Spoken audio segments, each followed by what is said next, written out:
Hey everybody, Money Vikings Collectibles here.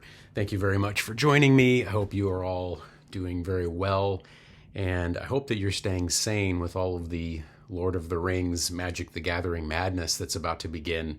And I'm caught up in the hype just like anybody else, but I have a few things to say about what we're seeing so far. And one of the things, though, I want to say is keep your wits about you.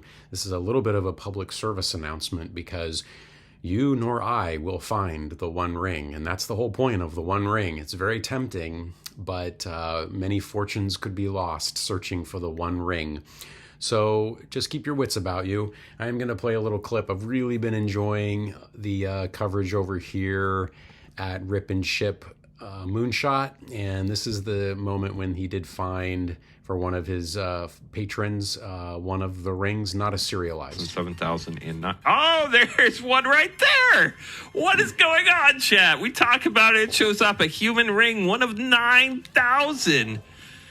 This is the third ring we've pulled tonight on our live stream. We've hit serialized number 220. We've hit a Dwarven ring, and now we've hit a human ring all in one night. All we got to do is hit a Elven ring for the trifecta. But Alexander, congrats on that. This is wow, very cool. We'll take a look at it a little bit closer after the box opening is over. I don't want to. So I'm not an appraiser, so that's really exciting. That's really cool, and that would be cool to have one of those.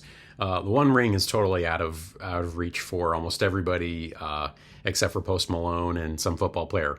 But for everybody else, all of us mere mortals, the One Ring is out of reach. But it seems like there's a possibility that people could pull some of these other rings, or maybe even a serialized one. It seems, I mean, initial estimates, maybe every 24 to 28 collector booster boxes, there is a ring, a serialized ring, or one of the Elven script rings, or maybe a couple.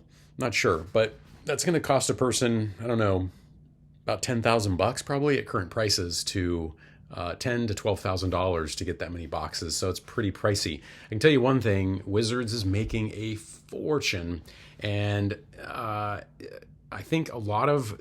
So I'm sensing that this is going to be a success, obviously. And I'm also sensing that the cards are powerful enough and interesting enough. I mean, the flavor is there, the vibe is there. People are going to lose their minds a little bit, me included. I got a couple boxes I'll be opening on the channel here. But, I think a lot of it has to do with the Lord of the Rings IP. It's owned by I think Lord of the Rings, let's see where it was picked up here. Let's look at this. Let's look it up together. Who owns Lord of the Rings intellectual property? Okay, Swedish video game company. Razor Group has acquired Middle-earth Enterprises, a division of Saul. Okay, which owns the intellectual property catalogs and worldwide rights to Lord of the Rings trilogy and The Hobbit. So it's the Saul Zaentz company. So that's something to look into. Is this Saul Zaentz? Who owns Lord of the Rings IP? Middle-earth Enterprises. They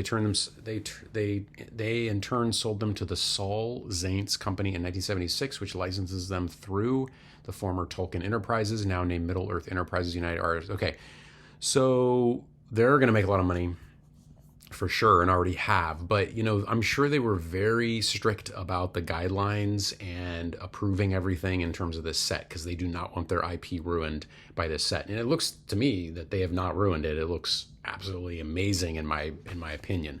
But again, all this stuff not worth losing your mind over or destroying your finances. So it has to be, the One Ring. Remember, it destroys people. Even though we have this set, I still think Magic is in trouble. There's so many trust issues with Magic since Magic 30 thing. So I think there's going to be a lot of bumpy roads here after this for Magic. It'll still be fine in the long run. Great game. People love the game. People love the cards, but still a bumpy road ahead. Definitely not a safe investment. They've shown that they will reprint reserve cards, and they will do anything to extract money out of your pocket and out of the secondary market. And that's their job. They're a business, owned by the Saruman of Wall Street. My motto right now is have fun, enjoy Lord of the Rings, enjoy the actual product and the collectible, enjoy doing, hanging out with friends and playing the game. I think I'm looking forward to that. The set looks beautiful to me. I love the art configuration. I think that's going to be really cool. And the moral of the story, remember, of Lord of the Rings, just like this: greed, corruption, indifference lead to suffering. That's the bottom line, right? Greed, corruption, indifference lead to suffering. And it takes a lot of people to fight back against things like that to balance the world out a little bit and create some good. And the other moral, I think, is that the simple, quote unquote, small people of the world can change the world at times. So all of you vote with your dollars. You all have a vote with the types of products you buy and what you demand out of a product. And so I think Wizards has to listen to a lot of us with a lot of the complaints, and we'll show that with our with our spending power. So hey, that's it. Please drop a comment below. Please like and subscribe. If you find one of the rings, let everybody know. That's pretty cool. If you find the one of one, you're going to be in a really strange situation. You might want to call Sotheby's auction house. You're going to be really careful. It's going to be a total Willy Wonka moment. You're going to be Charlie. You're going to be running down the street and everyone's going to want to like mad dash you and make a bunch of deals. So you got to be real careful if you get that 101, but I doubt you'll get it. And I'm not going to get it either. So that is that. And there's been some interesting, coverage in all this. I mean, I saw this today. Magicthegathering's one ring is overpushed and parasitic. It's interesting.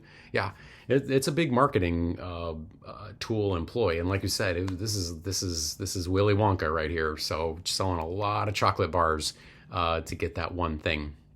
So hey, with that, everybody have a great one, and we will catch you on the next video. Thanks a lot for watching, and take care.